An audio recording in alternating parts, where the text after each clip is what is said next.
எங்கள் வீட்டு தேங்காய் சாதம் சித்ரா பௌர்ணமிக்கு நாங்கள் ஜென்ரலாக கலந்த சாதம் தயாரிப்போம். தேங்காய் சாதத்துக்கு கண்டிப்பாக நாங்கள் கோகோனட் ஆயில் தான் யூஸ் பண்ணுவோம். நான் வந்து pressed coconut oil, cold pressed coconut oil use பண்ணுறேன். அதோட கொஞ்சமாக நெய்யும் சேர்த்துப்பேன். சேர்த்துன்ட்டு ஃபஸ்ட்டு துண்டுகளாக வெட்டிய முந்திரியை அப்படியே பொன்னிறமாக பொரிச்சு எடுத்துருவேன். தேங்காய் எண்ணெயில் இந்த சாதத்தை செஞ்சோன்னாக்கா ரொம்ப அருமையான ஃப்ளேவரோடு இருக்கும். அதில் வந்து தாளித்த கடுகு, உளுத்தம்பருப்பு, கடலைப்பருப்பு கலவை அதை போட்டு நல்லா பெரட்டிட்டு இங்கே வந்து பொடி பொடியாக பச்சை மிளகாயை கட் பண்ணி வச்சுருக்கேன். அப்படியே வெள்ளை வெள்ளைன்னு இருக்கக்கூடியதான அந்த தேங்காயை அப்படியே மிக்சியில் துருவி வச்சுருக்கேன். கருவேப்பிலை. ஸோ தாளிப்பில் ஃபஸ்ட்டு பச்சை மிளகாய் போட்டு அப்புறம் கருவேப்பிலை போட்டு அதுக்கப்புறம் ஃப்ரெஷ்ஷான தேங்காய் துருவல் அப்படியே வெள்ளை வெள்ளையர்னு இருக்கணும். நம்மளுக்கு அது துருவினதான தேங்காய் துருவல். ப்ரௌன் போர்ஷன் ஆஃப் த கோகோனட்டை நம்ம வந்து அந்த துருவலுக்கு யூஸ் பண்ணக்கூடாது தேங்காய் சாதத்துக்கு ஜென்ரலாக.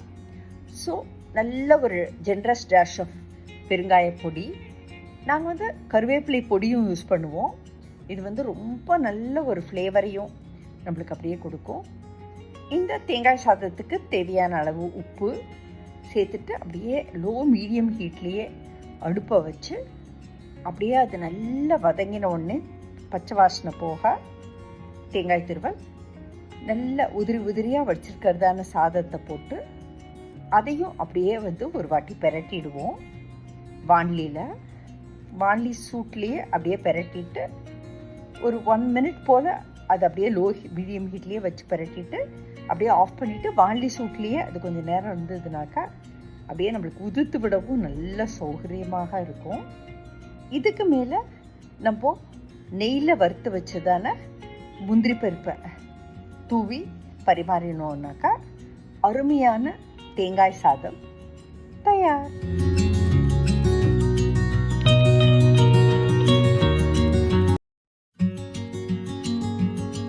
லெமன் ரைஸ் ரொம்ப அருமையான டேஸ்டோடு இருக்கக்கூடியதான லெமன் ரைஸ் ஒரு சவுத் இண்டியன் சிக்னேச்சர் டிஷ்ஷில் ஒன்று. லெமன் ரைஸ்க்கு எப்போவுமே நல்லெண்ணெய் சேர்த்தோன்னாக்கா ரொம்ப வாசனையாக இருக்கும் அப்படின்னு நாங்கள் ஃபீல் பண்ணுவோம்.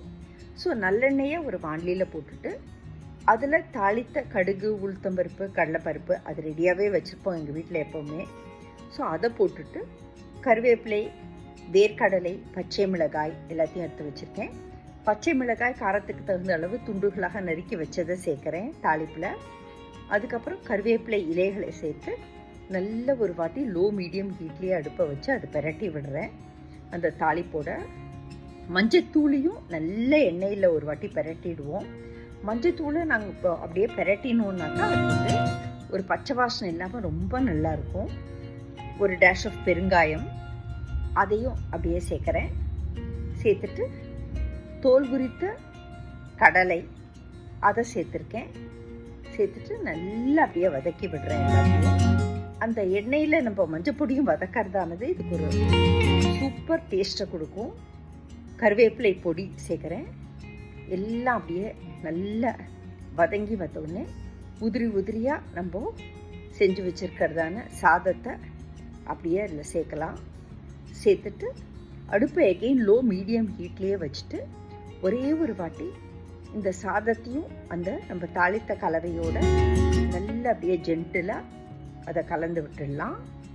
ஒரு 1 or 2 minutes சாதமும் நல்லா கலந்து நல்லா நம்ம கிளறின உடனே அடுப்பை ஆஃப் பண்ணிடலாம். எல்லாம் நல்லா ஒன்று சேர வந்துடும்.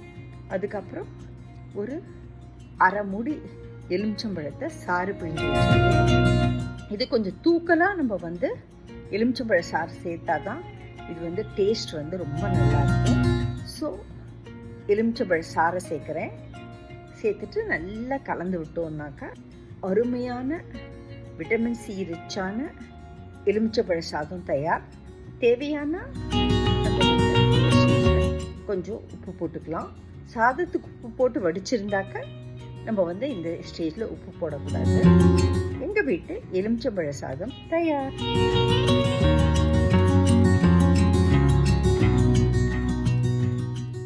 சாதத்துக்கு தொட்டுக்கிறதுக்கு அப்பளம் வடாம் பொரிப்போம் இல்லையா.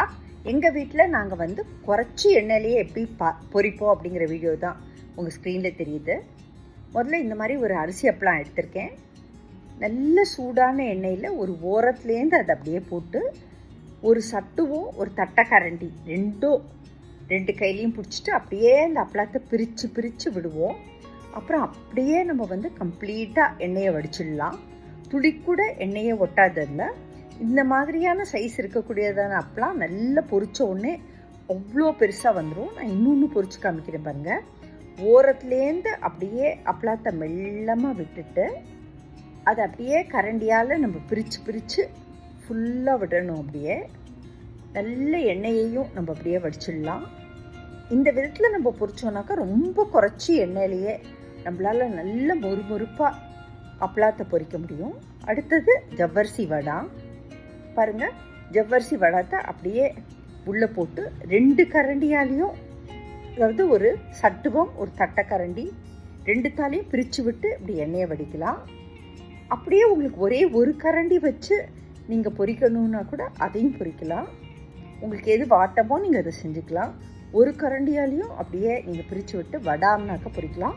பட் அப்பளத்துக்கு கண்டிப்பாக ஒரு சட்டுவம் அண்ட் ஒரு தட்டைக்கரண்டி 2மே தேவைப்படும். நான் ஜென்ரலாக ஒரு தட்டைக்கரண்டி ஒரு சட்டுவம் வச்சு தான் வடாமும் பொரிப்பேன். அப்படியே பிரித்து விட்டு பொரிக்கச்சு அந்த சைஸ் அப்படியே நல்ல பெருசாக வரும் பாருங்கள். அந்த குறைச்சி எண்ணெயிலேயே என்னால் வந்து ஒரு 4 பெரிய அப்பளம் ஒரு டப்பா நிறைய ஜவ்வரிசி வடம் பொரித்து எனக்கு அப்புறமும் எண்ணெய் பாக்கியாக இருந்தது. அந்த மாதிரி சுட்ட எண்ணெயை ஜென்ரலாக திருப்பி யூஸ் பண்ணுறது it's not very good for health. So இம்மிடியட்டாக வேணும்னாக்கா அதில் வந்து ஒரு மோர் மிளகா பொரிச்சிடலாம். அல்லது அது வந்து அந்த ஆயில் வந்து நல்லாவே இருந்ததுனாக்கா நம்ம வந்து வேணும்னாக்கா அதில் ஒரு பொரியல் கூட செஞ்சிடலாம். ஒரு வதக்கின பொரியல், லைக் உருளைக்கிழங்கு பொரியல். எங்கள் வீட்டில் ரொம்ப குறைச்ச ஆயிலில் நாங்கள் இப்படி தான் அப்பளம் பொரிப்போம். உங்களுக்கு பிடிச்சிருந்தாக்க நீங்களும் ட்ரை பண்ணி பாருங்களேன்.